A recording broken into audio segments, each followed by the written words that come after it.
मुंबई गोवा महामार्गावर मध्यरात्री 11:30 वाजण्याच्या सुमारास हातखंबा भरवस्तीत गॅस टँकर पुलावरून कोसळला। त्यामुळे स्थानिक नागरिकांमध्ये प्रचंड भीतीचं वातावरण पसरलं होतं। लोकांची यावेळेस पळापळ झाली। गॅस गळतीच्या भीतीने नागरिकांना तात्काळ सुरक्षित स्थळी हलवण्यात आले। टँकरमधील गळतीमुळे घटनेचे गांभीर्य ओळखून तात्काळ पोलिसांना याची माहिती मिळताच जिल्हा पोलीस अधीक्षक श्री बगाटे आणि प्रांत श्री देसाई पथकासह घटनास्थळी दाखल झाले। गॅस टँकर रिकामा करण्यासाठी रेस्क्यू व्हॅन आणि दुसरा टँकर घटनास्थळी दाखल झाला। त्यामध्ये गॅस रिकामा करण्यात आल्याने नागरिकांनी यावेळेस सुटकेचा श्वास घेतला। या घटनेमुळे मुंबई गोवा महामार्गावर वाहतूक पूर्णतः विस्कळीत झाली होती। यावेळी मार्गावरील अवजड वाहनांची वाहतूक थांबवण्यात आली होती, तर हलकी वाहने पर्यायी मार्गाने वळवण्यात आली।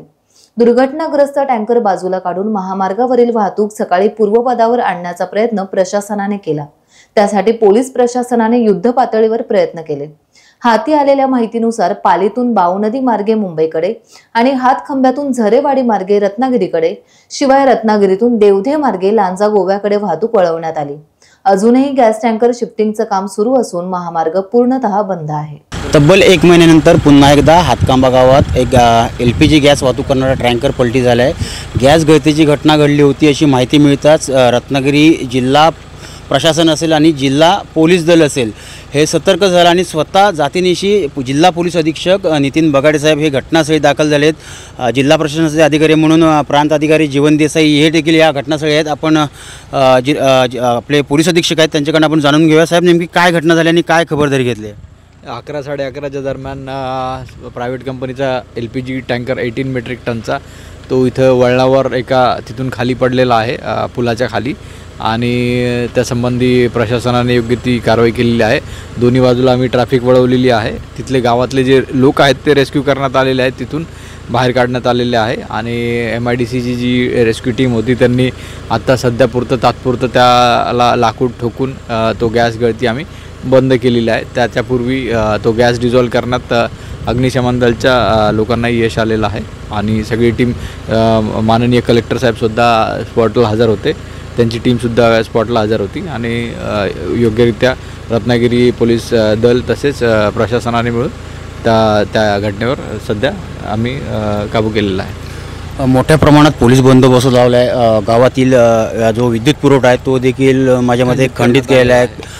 म्हणजे कॅज्युअल्टीचा जो काही धोका होता हे पाहूनच ह्या गोष्टी केलेल्या आहेत का? बरोबर, ते मागेही छत्रपती संभाजीनगरमध्ये सुद्धा अशीच घटना घडली होती। ती मेन शहरामध्ये घडली होती। तो गॅस टँकर ज्या प्रकारे तो हानी पोहोचू शकतो त्यानुसार आपण योग्य त्या उपाययोजना इथे केलेल्या आहेत।